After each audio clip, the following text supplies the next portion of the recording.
अस्सलामुअलैकुम।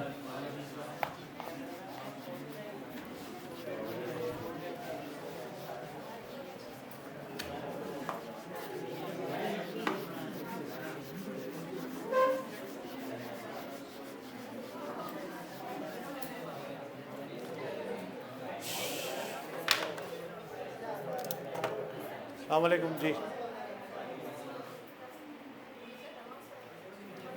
नमाज का ब्रेक करेंगे पहले थिए छो क्लास त हलायूं था, क्लास कंटिन्यू कयूं था, तव्हां भले वञो। जी बेटा, लास्ट टाइम कल वाली क्लास में हमने ऑर्डर्ड पेयर कार्टेशियन प्रोडक्ट पे एंड किया था और सारे ऑपरेशंस तकरीबन हमने कर लिए। Union, intersection, difference, complement, Cartesian product, ये सारी चीज़ें हमने कर ली थी। अच्छा, इसमें अब छोटी सी दो बातें हैं। चैप्टर नंबर 1 ही हम काउंट कर रहे हैं इसको, सम प्रिंसिपल। ये सम प्रिंसिपल हम आगे जाकर प्रोबेबिलिटी में भी पढ़ेंगे, मगर इसको थोड़ा यूनियन और इंटरसेक्शन के नज़रिए से भी थोड़ा देखते हैं इसको। अब फॉर्मूला ये है कि order of A union B equals to order of A, order of B minus order of A intersection B. अच्छा, यहाँ पे ऑर्डर का मतलब ये है कि सेट में एलिमेंट्स की तादाद। जब हम ऑर्डर ऑफ ए अगर 12 लिख रहे हैं तो इसका मतलब ये है कि ए सेट में 12 एलिमेंट्स हैं, अगर आप ऑर्डर ऑफ ए 12 लिख रहे हैं तो। अच्छा, इस फार्मूला से होगा क्या कि यूनियन और इंटरसेक्शन परफॉर्म किए बगैर हम सेट की यूनियन और इंटरसेक्शन की तादाद मालूम कर सकते हैं। अच्छा, ऑर्डर्स की बात होगी तो सिर्फ हम ऑर्डर्स यानी नंबर्स की बात करेंगे, यूनियन और इंटरसेक्शन को यूज़ नहीं करेंगे। अब इसमें कुछ डेटा आपको गिवन होगा, कुछ हम यूज़ करेंगे। अच्छा, एक कंडीशन तो इसकी ये है, अगर इस फार्मूला में से हम इंटरसेक्शन की कंडीशन को जस्टिफाई करना चाहे तो ये इंटरसेक्शन इस तरफ और यूनियन इस तरफ आ जाएगा। तो इसकी दूसरी कंडीशन यूँ हो जाएगी, order of A intersection B, order of A, order of B minus order of A union B.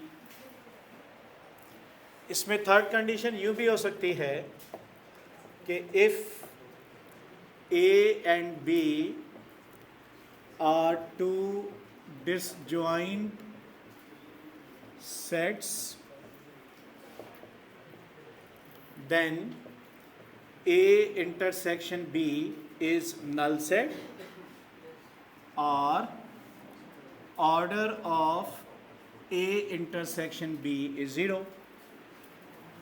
अगर A और B दो डिसजॉइंट सेट होंगे यानी डिफरेंट सेट होंगे तो उनकी इंटरसेक्शन नहीं होगी, उनकी इंटरसेक्शन क्या आ जाएगी, नल सेट। तो order of A intersection B क्या हो जाएगा, 0। अब ये कंडीशन अगर हम फर्स्ट वाली इक्वेशन में रखें देयरफॉर, तो फिर ये क्या हो जाएगा, order of A union B equals to order of A and order of B. ठीक है जी। चलें, इसमें कुछ कंडीशंस हम ले रहे हैं। For example, order of A is 30, order of B is 12, order of A intersection B 16,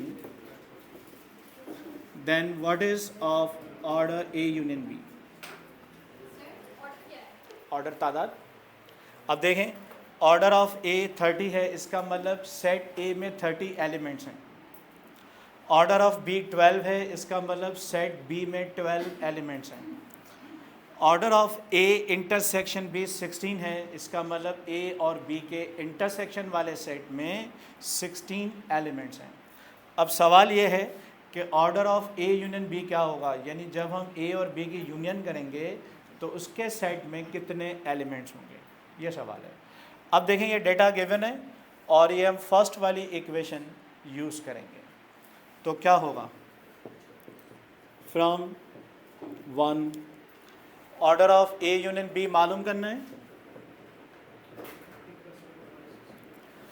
ए के एलिमेंट्स कितने हैं 30, बी के एलिमेंट्स कितने हैं 12 और कॉमन नंबर कितने हैं 16, तो इनका सॉल्यूशन क्या होगा 26, ये आंसर होगा। यानी ए में 30 एलिमेंट्स होंगे, बी में 12 एलिमेंट्स होंगे, इंटरसेक्शन में 12 होंगे, तो यूनियन में 26 एलिमेंट्स होंगे। इस तरह से हम इनकी कैलकुलेशंस करेंगे। अच्छा जी, अब इसमें एक क्वेश्चन मैं यूं कर रहा हूँ, if order of A 6, order of B is 3, then maximum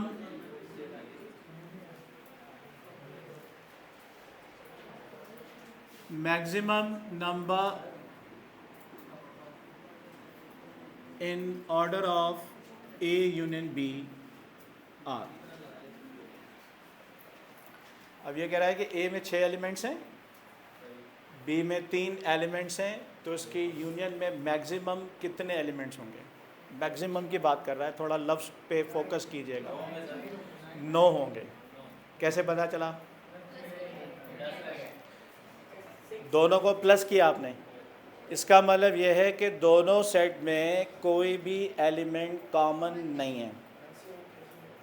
अगर, क्योंकि जब हम किसी भी दो सेट की यूनियन करते हैं तो उसमें कॉमन नंबर को एक बार लिखते हैं, तो वो तादाद कम हो जाएगी ना, मगर यहाँ पे आप पूरी तादाद ले रहे हैं, तो इसका मतलब ये है कि ए में और बी में कोई भी एलिमेंट कॉमन नहीं है, दोनों डिसजॉइंट हैं, तभी तो मैक्सिमम आ रहा है ना। मैक्सिमम कितना आ रहा है 9। तो ये कंडीशनल है कि if A and B are disjoint. अच्छा, यही सवाल अगर हम मिनिमम पे ले आए, minimum of A union B,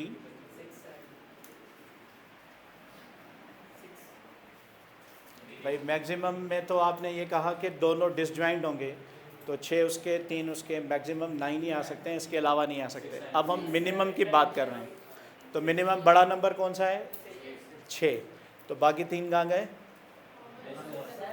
इसका मतलब ये है कि वो 3 उसमें कॉमन होंगे, अगर 3 कॉमन होंगे तो इसका मतलब छोटा सेट उसका प्रॉपर सबसेट है। प्रॉपर सबसेट है ना, प्रॉपर सबसेट का मतलब सारे एलिमेंट उसमें मौजूद होंगे। तो इसका मतलब ये है कि मैक्सिमम मिनिमम कितना होगा 6, मगर इसमें कंडीशन क्या होगी, B is subset of A। सिर्फ सबसेट का सिंबल लिखा है, इसका मतलब ये है कि ये प्रॉपर सबसेट है। अगर इक्वल का साइन भी साथ में आ जाएगा तो इसका मतलब वो इम्प्रॉपर सबसेट है। ठीक है, अच्छा जी। अब इसके बाद इसमें चौथी कंडीशन हम इस्तेमाल कर रहे हैं, this is product rule. Product rule का मतलब यह है कि order of A cross B equals to order of A multiply order of B. Cartesian product कल हमने की थी ना, तो कल जो एग्जाम्पल हमने किया था उसमें ए में हमने 2 एलिमेंट्स लिए थे और बी वाले सेट में भी 2 एलिमेंट्स लिए थे। जब उन दोनों की हमने कार्टेशियन प्रोडक्ट सॉल्व की थी तो टोटल एलिमेंट 4 आए थे। तो इसका मतलब दोनों की तादाद को मल्टीप्लाई किया ना, ए के 2 एलिमेंट्स और बी के 2 एलिमेंट्स, 2 × 2 कितने आ गए 4। कल वाला एग्जाम्पल यही था ना भाई, ऑर्डर ऑफ ए 2 है, ऑर्डर ऑफ बी भी 2 है, तो order of A cross B 2 × 2 कितना हो जाएगा 4। याद है कल वाला एग्जाम्पल, या लिखूं दोबारा। चले मैं इसको दोबारा लिख लेता हूँ। ए में हमने 2 और 3 ले लेते हैं और बी में हम ए बी ले लेते हैं। अब इन दोनों की अगर आप कार्टेशियन प्रोडक्ट करेंगे तो क्या होगा? 2 मल्टीप्लाई होगा ए के साथ, 2 बी के साथ, 3 ए के साथ और 3 बी के साथ। This is Cartesian product of A and B. देखें ए में 2 एलिमेंट्स हैं, बी के भी 2 एलिमेंट्स हैं, तो कार्टेशियन में कितने होंगे? 4। चलें एक एग्जांपल मैं यूँ ले रहा हूँ। Order of A is m, order of B is n, then order of a cross b क्या होगा? m multiply n। अच्छा, order of b cross a क्या होगा? n मल्टीप्लाई बाय, तो ये दोनों इक्वल होंगे। एक order of a cross b and order of b cross a, ये इक्वल होंगे या नहीं? क्यों नहीं होंगे सर? इक्वल नहीं होंगे। सेट इक्वल होंगे या नहीं होंगे? देखें, ऑर्डर का मतलब हम सिर्फ तादाद की बात कर रहे हैं, एलिमेंट्स की बात नहीं कर रहे हैं। देखें, यहाँ पर आपने a क्रॉस b किया है, अगर b क्रॉस a करेंगे तो क्या होगा? तो अब a आएगा 2 के साथ, फिर a आएगा 3 के साथ, फिर b आएगा 2 के साथ और b आएगा 3 के साथ। ये होगा ना। अब a क्रॉस b में तादाद कितनी है? 4। b क्रॉस a में तादाद कितनी है? इक्वल है ना। हम तादाद की बात कर रहे हैं, सेट की बात नहीं कर रहे हैं। जब हम ऑर्डर की बात कर रहे हैं तो ऑर्डर का मतलब सिर्फ तादाद को पे फोकस करना है, एलिमेंट्स पे फोकस नहीं करना। तो एलिमेंट तो डिफरेंट हैं मगर तादाद सेम है। तो a क्रॉस b और b क्रॉस a की ऑर्डर्स हमेशा सेम रहेंगे, मगर सेट हमेशा इक्विवेलेंट होंगे। सेट इक्वल नहीं होंगे, तादाद में और सेट में फ़र्क है। ठीक है, चलें इसको कॉपी करें। तो ये चैप्टर हम यहीं पे वाइंड अप करते हैं। फिर हमारे कोर्स का जो नेक्स्ट चैप्टर है कॉम्प्लेक्स नंबर, वो स्टार्ट करते हैं।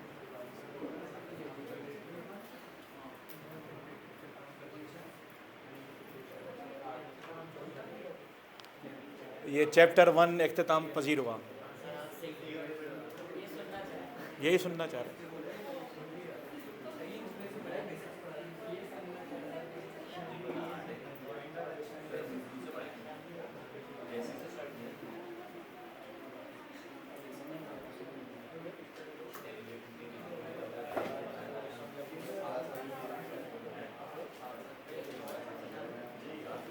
बिठा दो बेटा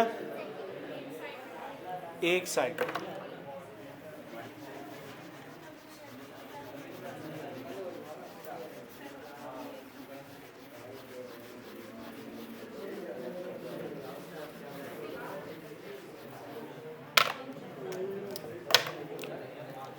Now again, chapter number 1,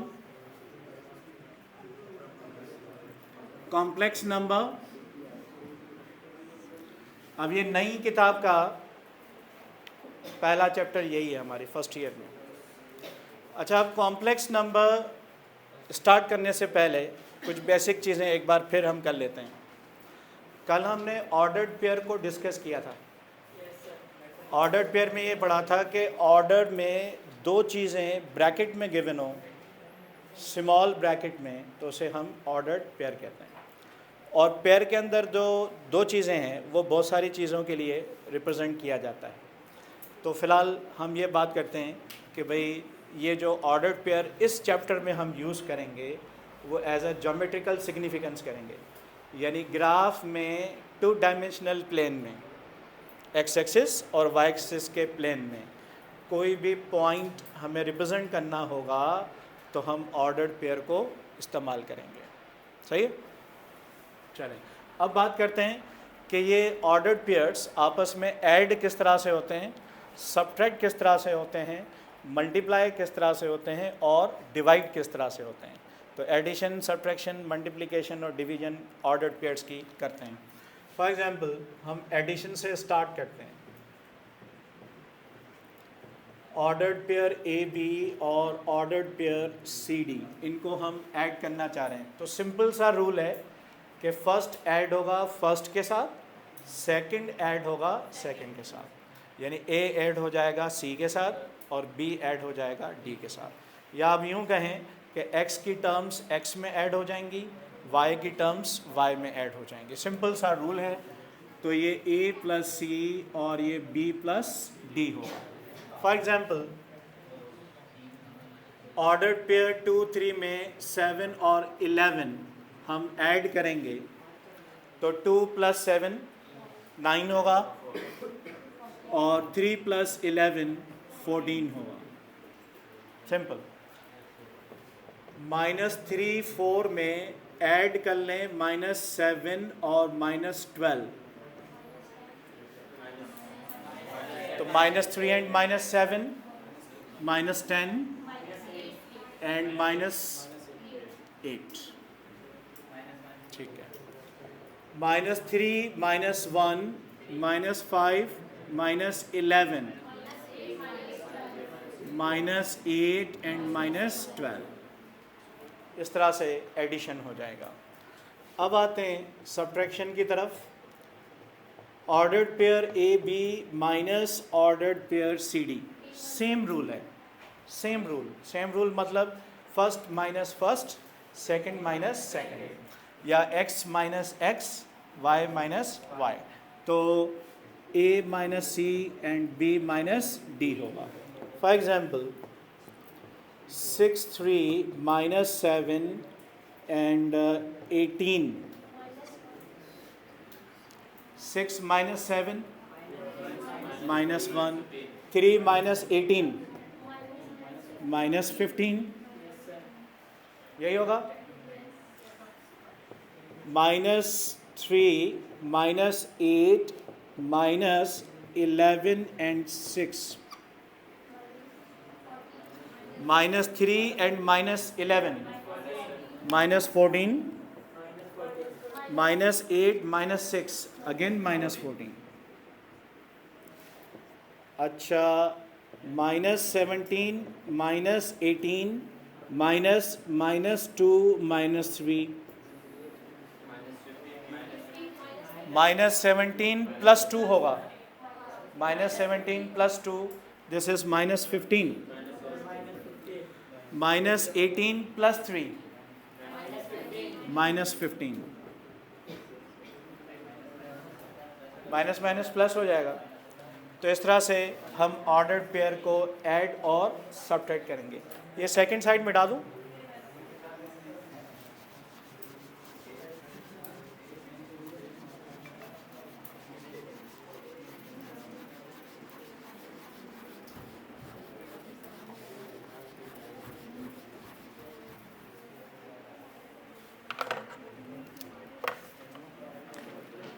Now multiplication,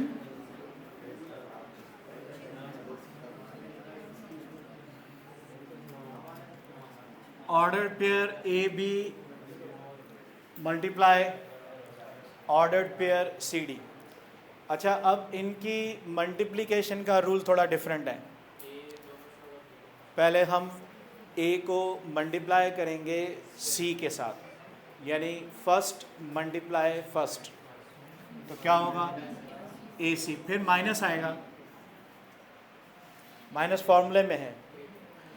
अब सेकंड मल्टीप्लाई सेकंड, यानी B मल्टीप्लाई होगा D के साथ।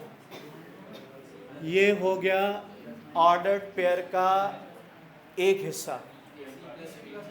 अब दूसरे हिस्से की तरफ आते हैं। A मल्टीप्लाई होगा D के साथ, यानी पहला नंबर मल्टीप्लाई होगा last number, first multiply last, तो क्या होगा AD, फिर प्लस आएगा। अब दोनों मिडिल टर्म्स, बीच वाली दोनों टर्म्स यानी B और C मल्टीप्लाई होंगे, तो क्या होगा BC। ये रूल है मल्टीप्लिकेशन का। तो स्टार्ट कहाँ से होगा, first multiply first minus second multiply second, फिर नेक्स्ट स्टेप में फर्स्ट मल्टीप्लाई लास्ट फिर दोनों मिडिल टर्म्स। ये है रूल। चलें इसके कुछ एग्जांपल्स हम करते हैं।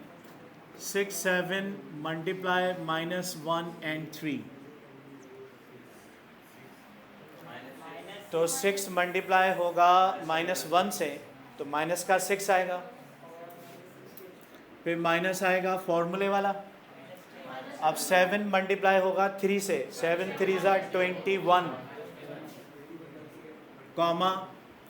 अब फर्स्ट मल्टीप्लाई होगा लास्ट के साथ, 6 मल्टीप्लाई होगा 3 से, तो 3 6 ज़ा 18 प्लस, अच्छा 7 1 ज़ा -7, तो प्लस माइनस -7, तो रिज़ल्ट फाइनली होगा -27 और 11।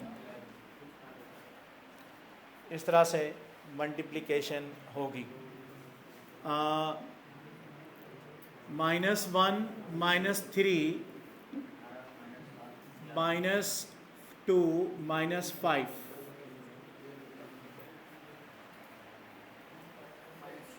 पहले -1 मल्टीप्लाई होगा -2 से, -1 multiply -2, this is +2, -3 multiply -5 +15, and minus फार्मूले का भी है तो -15 होगा। अच्छा, अब -1 मल्टीप्लाई होगा -5 के साथ, तो +5, और दोनों मिडिल टर्म +6, तो रिज़ल्ट क्या होगा -13 और 11 होगा ना, 5 + 6 11,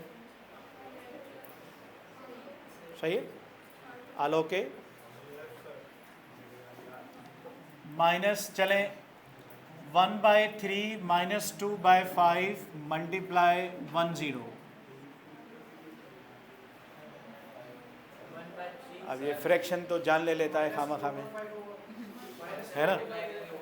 1/3 multiply 1, 1/3 -2/5 multiply 0, this will be 0, comma 1/3 multiply 0, 0, and -2/3 5, so result आएगा 1/3 -2/5। ठीक हो गया। 7/3 and 2/5 multiply 0 1, 7/3 मल्टीप्लाई होगा 0 से, -2/5 मल्टीप्लाई होगा 1 से, 7/3 मल्टीप्लाई होगा 1 से, मल्टीप्लाई होगा तो 7/3 +0, तो रिज़ल्ट हमारे पास होगा 2/5 7/3। तो इस तरह से हम ऑर्डर्ड पेयर्स को मल्टीप्लाई करेंगे। ठीक है। अब डिवीज़न, मगर डिवीज़न से पहले थोड़ा इमेजिनरी नंबर के कॉन्सेप्ट पे आते हैं। रियल नंबर्स आपने पढ़े थे, अब हम आते हैं इमेजिनरी पे। What is imaginary number? जिसमें आयोटा आ जाए। चलें, व्हाट इज़ आयोटा?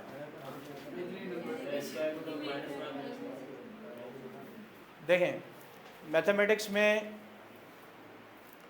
बहुत सारी चीज़ें ऐसी हैं जो बाज़ औक़ात सॉल्वेबल नहीं होती, उनको ज़बरदस्ती पॉसिबल करने के लिए हम इमेजिन करते हैं। जैसे आम ज़िंदगी में भी बहुत सारे मसाइल ऐसे हैं जो हल नहीं होते, तो फिर हम बहुत सारे इमेजिनरी चीज़ें सोच रहे होते हैं ना, ख्याली पुलाव पकाते हैं बहुत सारे, है ना। सपोज़ करते हैं कि भाई अल्लाह करे ऐसा हो जाए या ऐसा हो जाए, तो ये सारी चीज़ें हमारी इमेजिनरी में जाती हैं। तो यहाँ पर भी मैथमेटिक्स में सिंपल अलजबरा में बहुत सारी ऐसी इक्वेशंस हैं जो सॉल्वेबल नहीं हैं, तो उनको ज़बरदस्ती सॉल्व करने के लिए हम कॉम्प्लेक्स नंबर से बदल लेते हैं।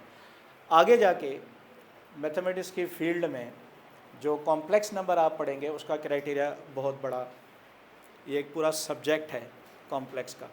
हम सिंपल आसान बात करते हैं अपने हद में रहते हुए, फर्स्ट ईयर वाली हद में रहते हुए, कि एक कॉम्प्लेक्स एक नंबर हम उस वक्त इस्तेमाल करते हैं जब ऐसी अलजेब्रिक इक्वेशन आ जाए जो सॉल्वेबल ना हो।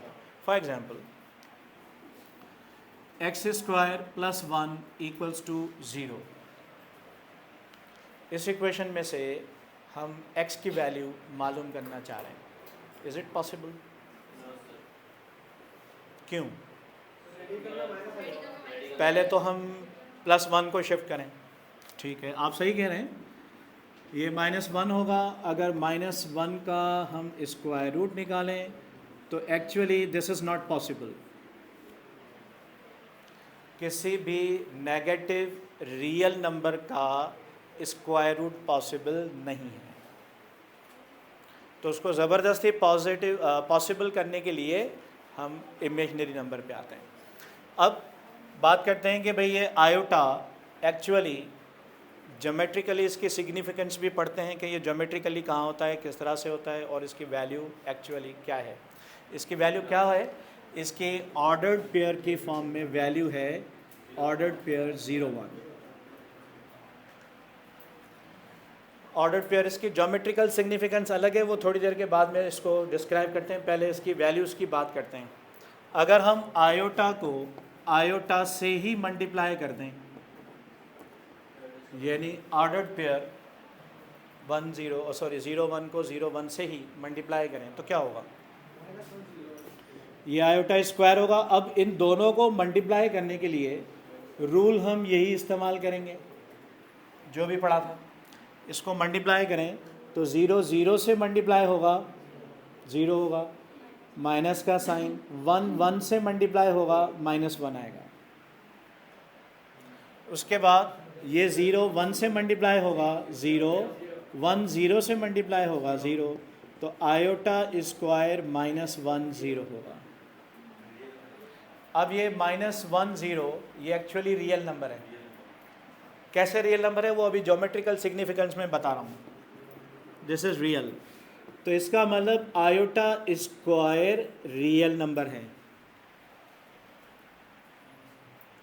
ये ज़रूरी नहीं है कि आयोटा की हर पावर का सॉल्यूशन इमेजिनरी हो, नेवर।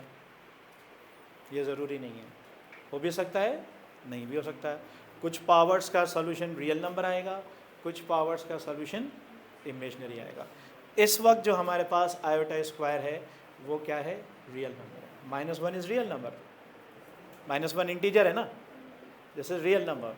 अच्छा, इसका अगर आप स्क्वायर रूट निकाल लें तो square root of iota square, तो आयोटा एक्चुअली ये है, दिस इज -1। अब ये भी आयोटा की वैल्यू है, ये भी आयोटा की वैल्यू है, और ये वैल्यू आयोटा स्क्वायर की है। आयोटा स्क्वायर एक रियल नंबर है, इमेजिनरी नंबर नहीं है। आयोटा की वैल्यू ज्योमेट्रिकली 0 1 है, और मैथमेटिकली इसको आप ऐसे लिखेंगे √-1। अभी मैं करवाता हूँ, अभी मैं ज्योमेट्रिकली सिग्निफिकेंस भी बता रहा हूँ कि ग्राफ में आयोटा कहाँ होगा, कौन से नंबर रियल होंगे, कौन से नंबर इमेजिनरी होंगे। आप इसको लिख लें, फिर इसके हम ज्योमेट्रिकल सिग्निफिकेंस पे आते हैं।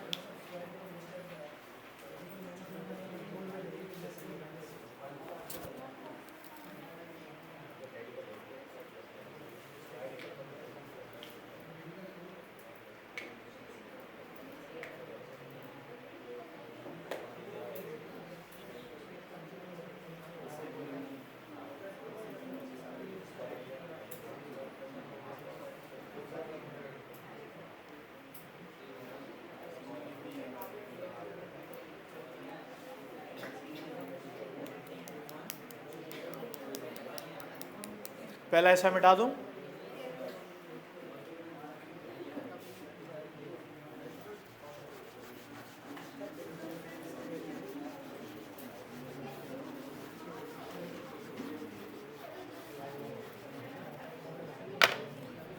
अच्छा बेटा, अब हम इसकी आयोटा की ज्योमेट्रिकल सिग्निफिकेंस को थोड़ा चेक करते हैं।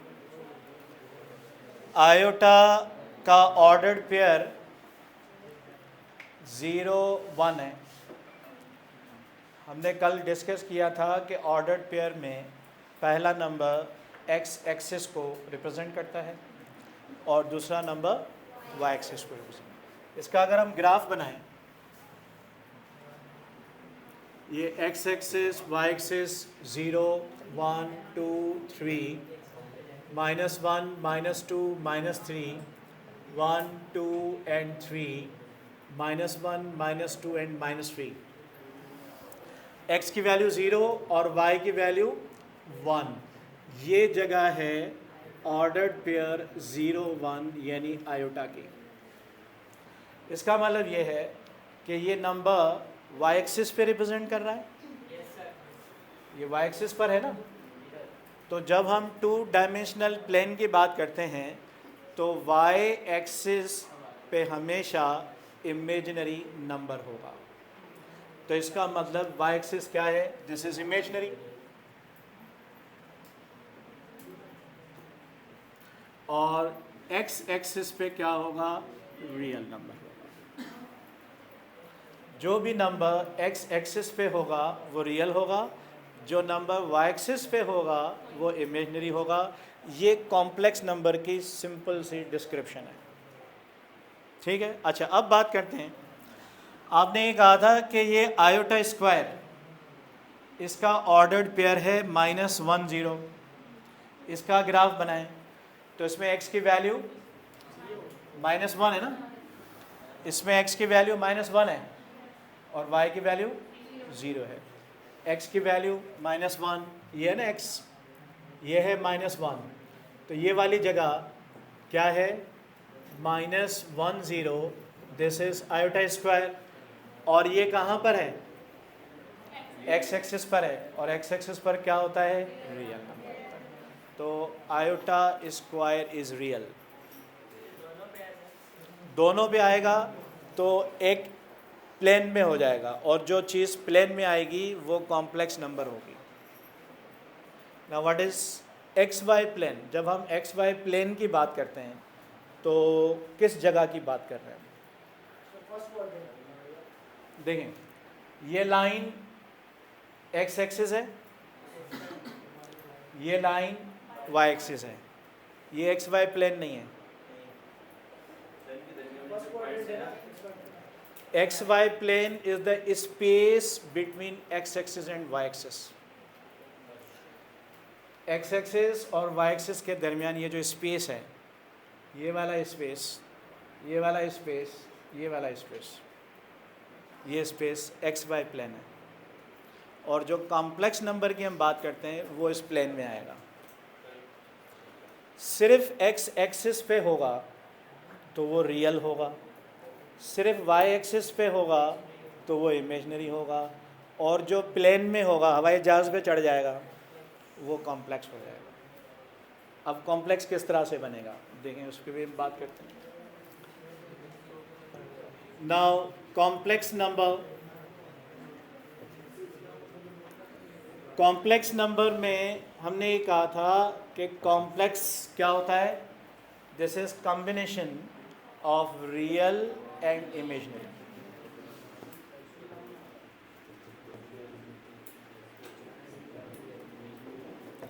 रियल और इमेजिनरी दोनों एक साथ होंगे तो ये कॉम्प्लेक्स फॉर्म कहलाएगी। फॉर एग्जाम्पल, जैसे हम यूँ लिखते हैं a + b आयोटा। जो नंबर बगैर आयोटा के है वो रियल है, जो नंबर आयोटा के साथ है वो इमेजिनरी है।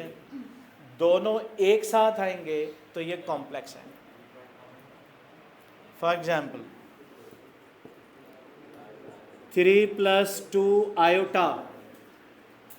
अब इसमें रियल नंबर क्या है? 3। इमेजिनरी नंबर क्या है?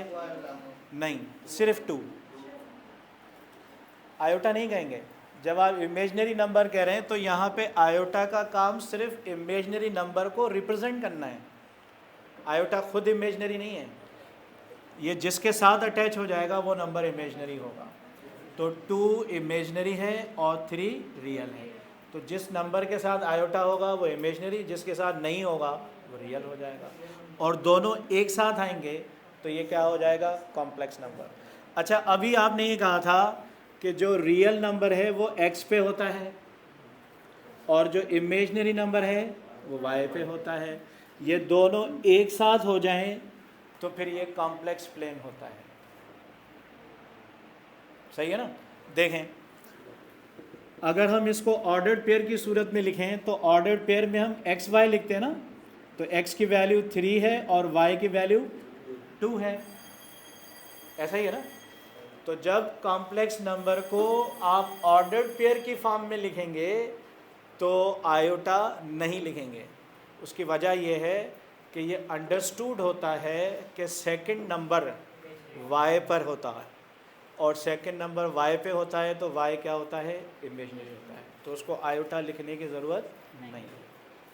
तो कॉम्प्लेक्स नंबर को हम किस फॉर्म में लिखेंगे, ऑर्डर्ड पेयर में। अब देखें, इसका अगर हम ग्राफ बनाएं तो इसमें x की वैल्यू क्या है 3 और y की वैल्यू क्या है 2। ये दोनों इंटरसेक्ट कहाँ करेंगे, इस जगह पे, दिस इज 3 2। ये कौन सी जगह है, ये x एक्सिस और y एक्सिस के दरमियान वाला हिस्सा है, दिस इज xy प्लेन। तो कॉम्प्लेक्स नंबर प्लेन में होगा, रियल नंबर x एक्सिस पे होगा और इमेजनरी नंबर y एक्सिस पे होगा। ठीक है, कल हम इसको और कंटिन्यू करेंगे। Thank you. इसको बंद कीजिएगा।